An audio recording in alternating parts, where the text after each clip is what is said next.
Science centre near post office, Edodi, Vadakara.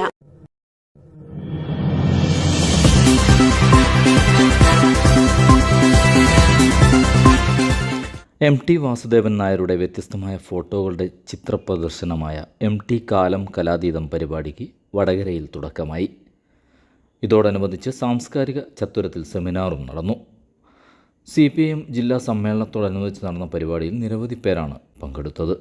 MT സ്ഥലകാല സമീക്ഷ എന്ന വിഷയത്തിൽ EP രാജഗോപാലനും MT കാലത്തിൻ്റെ ചലച്ചിത്ര ഭാവനകൾ എന്ന വിഷയത്തിൽ KT ദിനേശും പ്രബന്ധങ്ങൾ അവതരിപ്പിച്ചു. എൻ്റെ വിഷയമായിട്ട് ബന്ധപ്പെട്ട വിഷയം ഇവിടെ മാഷ് പറഞ്ഞല്ലോ, സ്ഥലകാല സമീക്ഷ എന്നാണ് വിഷയം. മഹാവാക്യം പോലെ ഒഴുകുന്ന നിള, ഇതാണ് MT പറഞ്ഞ വാക്യം.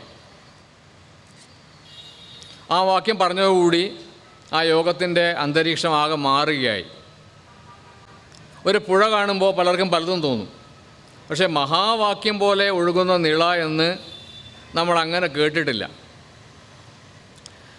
വേർഡ്സ്വർത്തിൻ്റെ റെസൊല്യൂഷൻ ആൻഡ് ഇൻഡിപെൻഡൻസ് എന്ന് പറയുന്ന പ്രസിദ്ധമായിട്ടുള്ള കോളേജ് സിലബസിലൊക്കെ ഇടയ്ക്കിടയ്ക്ക് വരാറുണ്ടായിരുന്ന കവിതയിൽ വൃദ്ധനായ ഒരാൾ വൈദ്യന്മാർക്ക് വേണ്ടി അട്ടയെ ശേഖരിക്കുന്ന ആളാണ്. അയാളുടെ ജോലി എന്ന് പറഞ്ഞാൽ പണ്ട് ഈ ലാൻസെറ്റ് ഇതാണ് വൈദ്യശാസ്ത്രം, വൈദ്യന്മാർ ഈ അട്ടയെ ഉപയോഗിക്കുന്ന ആൾക്കാരാണ്. അങ്ങനെ പ്രൊഫഷണലായി അട്ടയെ ശേഖരിച്ച് കൊടുക്കുന്ന ഒരാളാണ് ഈ വൃദ്ധൻ. അദ്ദേഹം ഒരു വടിയെടുത്തിട്ട് ഒരു ചളിക്കുള ഇങ്ങനെ ഇളക്കുകയാണ്. അട്ടകൾ പൊന്തി വരുമ്പോൾ ആ അട്ടയെ ശേഖരിക്കാൻ വേണ്ടിയിട്ട് വളരെ സൂക്ഷ്മമായിട്ട് അദ്ദേഹം നോക്കുകയാണ്. അപ്പോൾ വേർഡ്സ്വർത്ത് പറയുന്നത് ഏതാണ്ട് ഈ വരിയാണ് അയാൾ നോക്കുന്നതിനെക്കുറിച്ച്. As if he had been reading a book, ഒരു പുസ്തകം വായിക്കുന്നത് പോലെ അയാൾ ഈ ചളിക്കുളം നോക്കി എന്നാണ്. ചടങ്ങിൽ T രാജൻ അധ്യക്ഷനായി. മണലിൽ മോഹനൻ, TV രമേശൻ എന്നിവർ സംസാരിച്ചു. പ്രസാദ് കൈതക്കൽ അവതരിപ്പിച്ച ദിവ്യാത്ഭുത അനാവരണ പരിപാടിയും ശ്രദ്ധേയമായി. തുടർന്ന് മാധ്യമലോകം വർത്തമാനവും ഭാവിയും എന്ന വിഷയത്തിൽ മാധ്യമപ്രവർത്തകൻ വെങ്കടേഷ് രാമകൃഷ്ണൻ പ്രഭാഷണം നടത്തി. CV രമേശൻ അധ്യക്ഷനായി. B സുരേഷ് ബാബു, PK കൃഷ്ണദാസ് എന്നിവർ പ്രസംഗിച്ചു. ശനിയാഴ്ച ചെറുകാടിൻ്റെ ജീവിതപാത പ്രസിദ്ധീകരിച്ച് 50 വർഷം പൂർത്തിയാകുന്ന വേളയിൽ ആത്മകഥനത്തിൻ്റെ ജീവിതപാതകൾ എന്ന വിഷയത്തിൽ KV സജയ് പ്രഭാഷണം നടത്തും. തുടർന്ന് സ്വരജതി പാലയാട് അവതരിപ്പിക്കുന്ന സംഗീതരാവും അരങ്ങേറും. MTയുടെ സാഹിത്യം കടലിലെ ഉപ്പ് പോലെ, കടൽ വെള്ളത്തിലെ ഉപ്പ് പോലെ MTയുടെ എഴുത്തിൽ മുഴുവൻ ഈ വാങ്മയ ചിത്രങ്ങൾ നമുക്കെല്ലാവർക്കും അറിയാം.